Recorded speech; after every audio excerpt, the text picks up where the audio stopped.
Salam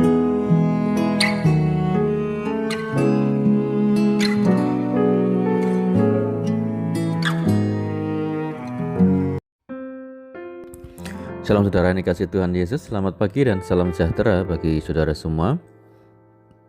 Saya menyapa bagi saudara yang ada di Indonesia dari Sabang sampai Merauke, baik yang di kota maupun yang ada di desa, dan saudara yang ada di Malaysia, di Sabah, di Sarawak, di Kuala Lumpur. Senang sekali kembali menjumpai saudara pada saat pagi ini. Kiranya damai sejahtera dan sukacita daripada Roh Kudus melimpah dalam hati dan kehidupan saudara semua. Selamat datang kembali di Pokok Anggur bersama Yosia Krispianto. Mari saudaraku, sebelum kita bersama-sama merenungkan firman Tuhan, mari kita bersatu di dalam doa. Bapa di surga, Bapa yang baik, yang penuh dengan kasih, kemurahan, Bapa yang kami puji, di dalam nama Tuhan kami Yesus Kristus, kami bersyukur, berterima kasih buat pertolongan-Mu, penyertaan-Mu di sepanjang malam dalam istirahat kami, sehingga kami boleh melewati malam ini dengan penjagaan dan perlindungan Tuhan. Itu semua karena berkat pertolongan Tuhan. Pada pagi ini kami kembali rindu ya Tuhan untuk merenungkan firman-Mu. Berbicaralah kepada setiap kami, urapi kami, jamah hati kami, sehingga kami dapat mengerti maksud firman Tuhan. Terima kasih Tuhan, kami siap merenungkan firman-Mu hanya di dalam nama Tuhan Yesus kami berdoa. Amin. Puji nama Tuhan saudara. Baik, pembacaan firman Tuhan pada saat pagi ini terambil dari Yakobus 4 ayat yang ke-13 dan yang ke-14. Demikian bunyi firman Tuhan. Jadi sekarang hai kamu yang berkata hari ini atau besok kami berangkat ke kota Anu dan di sana kami akan tinggal setahun dan berdagang serta mendapat untung, sedang kamu tidak tahu apa yang akan terjadi besok. Apakah arti hidupmu? Hidupmu itu sama seperti uap yang sebentar saja kelihatan lalu lenyap. Saudara yang dikasihi Tuhan Yesus, pernahkah kita memperhatikan berapa lama uap akan keluar dari ceret yang kita panaskan ketika air di dalamnya sudah mendidih? Biasanya, ketika air mendidih terdengar bunyi melengking yang disebabkan uap airnya naik ke atas. Kemudian hanya dalam waktu sebentar saja, bunyi itu pun berhenti dan uapnya sudah tidak tampak lagi. Saudaraku, penulis surat Yakobus mengatakan bahwa hidup manusia itu sama seperti uap yang sebentar saja kelihatan lalu lenyap. Misalnya, tadi pagi kita masih bertemu seseorang ketika sedang jalan pagi keliling lapangan, lalu kita dikagetkan dengan berita bahwa ia sudah tiada karena kena serangan jantung. Atau tadi pagi masih mengobrol di telepon, kemudian sore hari ada berita dia sudah berpulang karena kecelakaan lalu lintas. Tentu, berita-berita seperti itu sangat mengagetkan kita. Namun, itulah hidup saudara. Kita tidak tahu kapan hidup akan berakhir. Karena itu, firman Tuhan mengingatkan kita agar kita memakai kesempatan yang Tuhan berikan dengan melakukan hal-hal yang seturut dengan kehendak Tuhan. Sehingga apabila hidup itu harus berakhir, kita bersyukur bahwa kita sudah melakukan hal-hal yang tidak kita sesali.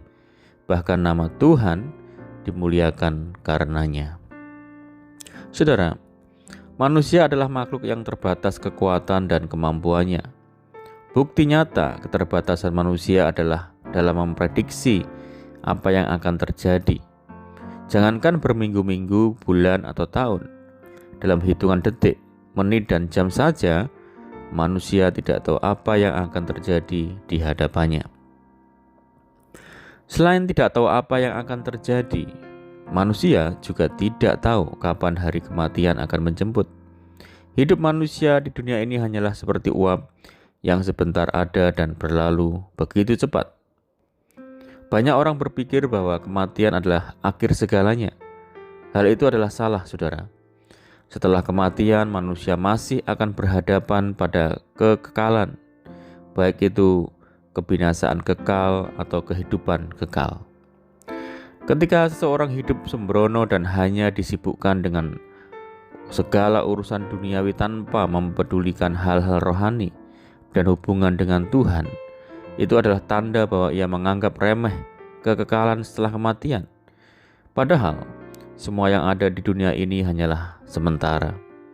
Keberhasilan dan kejayaan hidup semasa di dunia sama sekali tidak menjamin seseorang akan berhasil dan berjaya di dalam kekekalan.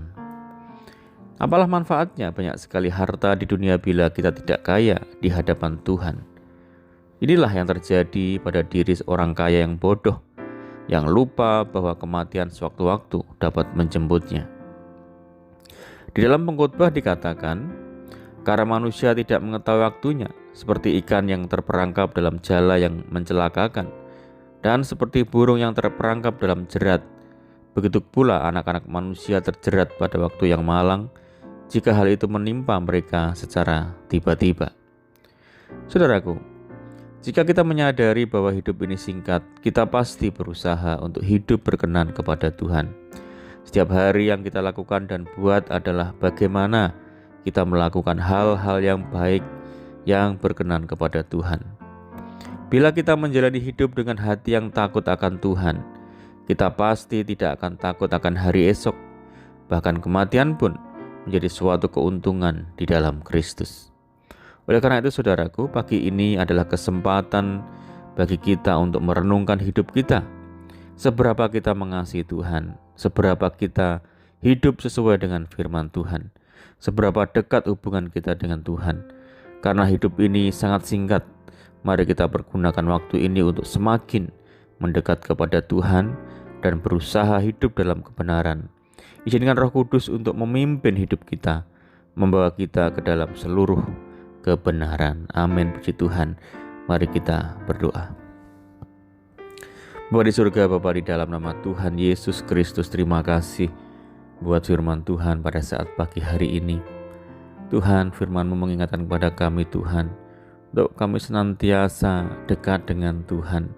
Karena waktu yang begitu singkat ya Tuhan, hidup kami yang seperti uap, yang sebentar saja akan lenyap. Kami menyadari keterbatasan kami semua ya Tuhan. Tanpa Tuhan kami tidak mampu berbuat apa-apa. Oleh karena itu bawa kami untuk semakin mendekat kepada Tuhan. Ajar kami untuk semakin mengasihi Tuhan, hidup di dalam seluruh kebenaran-Mu, sehingga kami boleh memiliki hidup yang berguna bagi kerajaan Tuhan. Terima kasih Tuhan, bahwa hidup kami untuk semakin berkenan kepada Tuhan hari demi hari yang kami jalani.